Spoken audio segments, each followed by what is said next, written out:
दोस्तों नमस्कार, मेरा नाम अशोक सांकला और मैं जोधपुर का रहने वाला हूं। आज आप लोगों के लिए खुशखबरी यह है कि अधिनियम उपभोक्ता अधिनियम 2019 अभी 20 जुलाई 2020 को गवर्नमेंट द्वारा लागू कर दिया गया है। 2019 अधिनियम उपभोक्ता अधिनियम क्या है? 1986 उपभोक्ता अधिनियम का संशोधन है और संशोधन ही नहीं, मैं तो इसको अमूलचूल परिवर्तन मानता हूं। और उपभोक्ताओं के हित में जो निर्णय लिए गए हैं उस कानून के तहत वो आपको जानना बहुत ज्यादा जरूरी है। अगर आप किसी भी तरह की कोई भी खरीदारी करते हैं तो आपके अधिकार आपको पता होने चाहिए। इसमें पहले गुड्स और सर्विसेज इसमें नहीं थे, अब गुड्स और सर्विसेज को भी इसमें डाल दिया गया है। गुड्स और सर्विसेज क्या होता है इसको थोड़ा समझ लेते हैं। किसी भी प्रोडक्ट को जब हम खरीद के उपयोग कर लेते हैं वो गुड्स जीरो हो गया। और सर्विसेज क्या होता है? सर्विसेज होता है जैसे ओला, उबेर, अमेजोन, ये जो कंपनियां सर्विस देती हैं, ये प्रोडक्ट बनाती हैं ना बनाती हैं ना यूज लेती हैं, ये सर्विस देती हैं, हम तक पहुंचाती है। तो ये सर्विस सेक्टर और गुड्स जो ये थे खाने पीने की वस्तुएं एफएमसीजी थी, ये इसमें शामिल नहीं थी, ये अब इसमें शामिल कर ली गई हैं। ये बहुत बड़ी खुशखबरी है हम सब लोगों के लिए। अब दूसरा, मल्टी लेवल मार्केटिंग को भी इसमें शामिल कर लिया गया है। ऑनलाइन मार्केटिंग को, डायरेक्ट सेलिंग मार्केटिंग को और टेली शॉपिंग को, जिस तरह के भी जो भी आज की तारीख में प्रोडक्ट सेल हो रहे हैं उन सबको इसमें शामिल कर लिया गया है। अब उपभोक्ताओं के अधिकार को हम जानते हैं कि इसमें हमारे अधिकार क्या क्या बढ़ गए हैं। उपभोक्ताओं को सबसे पहला अधिकार ये मिल गया है कि कोई भी उपभोक्ता अगर कोई भी चीज को खरीदता है, वस्तु को खरीदता है और वो उसके खरीदने के बाद अगर खराब हो जाती है तो उसको रिटर्न कर सकता है। रिटर्न नहीं ले सकता है तो उपभोक्ता संरक्षण के तहत वो कंप्लेन कर सकता है, शिकायत कर सकता है। और शिकायत करने पर सबसे बड़ा फायदा भी इसमें ये है कि आपने अगर कोई चीज खरीदी 5,000 रुपए की और आपको उस खरीदारी के नुकसान हो गया 50,000 रुपए का, तो आप 50,000 तक का क्लेम कर सकते हैं। पहले जो वस्तु थी उसी के अनुसार ही आप क्लेम कर सकते थे।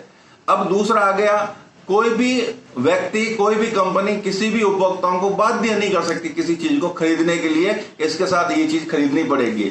एग्जाम्पल के लिए कि आप अगर मान लो एक पेन खरीद रहे हैं तो आपको पेन के साथ इसी पेन की, इसी कंपनी की स्याही खरीदनी पड़ेगी, आपको बाध्य नहीं किया जा सकता। डायरेक्ट सेलिंग के अंदर आपको बाध्य नहीं किया जा सकता कि ये लिमिटेड प्रोडक्ट है जो आप खरीदे हैं, ये खरीदने आपको अनिवार्य है, या आप ये न्यूट्रिशन पहले खरीदे हैं इससे शुरुआत करें, ये अनिवार्य है। इस तरह की कोई बाध्यता आपके ऊपर लागू नहीं हो सकती है। दूसरा, गुड्स और गुड्स इसमें शामिल होने की वजह से पानी इसमें शामिल हो गया है, एफएमसीजी इसमें शामिल हो गया है। यानी कि पानी की बोतलें जो अलग अलग रेट में मिलती थी अब हमें अलग अलग रेट में नहीं मिलेगी।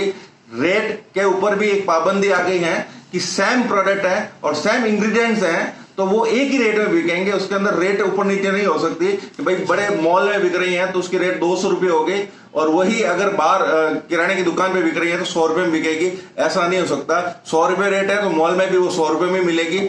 इससे क्या होगा, मल्टी लेवल मार्केटिंग कंपनियां जो लूट कर रही थी सेम इंग्रेडिएंट सेम प्रोडक्ट को बेच के, वो अब नहीं कर पाएगी। ये सबसे बड़ी खुशखबरी है हमारी, ये उपभोक्ताओं के लिए और ये आम आदमी के लिए। जब डायरेक्ट सेलिंग में आता है तो अलग अलग कंपनियों में सेम प्रोडक्ट की अलग अलग रेटें होती है, वो अब इस अधिनियम के तहत 20 जुलाई के बाद वो नहीं रख पाएगी। और रख पाएगी तो इसकी अगर शिकायत होगी तो इसकी जो सजा है वो 2 साल की है।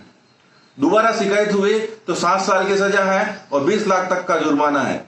एक और बेनिफिट इसमें मिला है, वो ये मिला है कि कोई भी सेलिब्रिटी अगर कोई झूठा दावा करके विज्ञापन करते हैं तो उनके ऊपर भी मुकदमा दर्ज होगा, उनके ऊपर भी पेनल्टी लगाई गई है।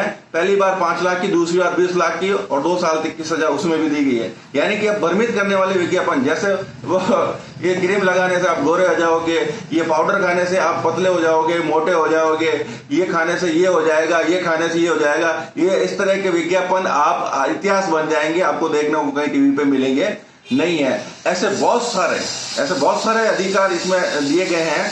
पहले एक अधिकार था हमारा, जब किसी कंपनी के खिलाफ हमें शिकायत करनी पड़ती थी तो शिकायत करने के लिए हमें उसके होम टाउन में जाना पड़ता था, ये उस कंपनी का अधिकार होता था। लेकिन नहीं, अब आप अपने होम टाउन में जाके आप इसकी शिकायत कर सकते हैं और इसके लिए अलग अलग कमेटियां बना दी जाएगी गवर्नमेंट द्वारा। स्टेट लेवल पर अलग होगी, डिस्ट्रिक्ट लेवल पर अलग होगी और सेंट्रल लेवल पर अलग होगी।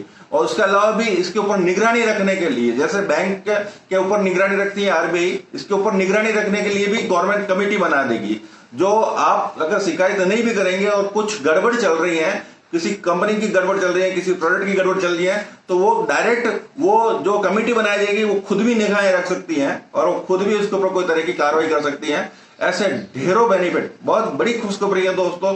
इस खुशखबरी को आप सारे लोगों तक फैलाओ, एक एक व्यक्ति तक फैलाओ जो डायरेक्ट सेलिंग में है चाहे नहीं है, लेकिन अगर उपभोक्ता है उसको इसकी जानकारी होनी चाहिए, उसको इसके अधिकार पता होना चाहिए।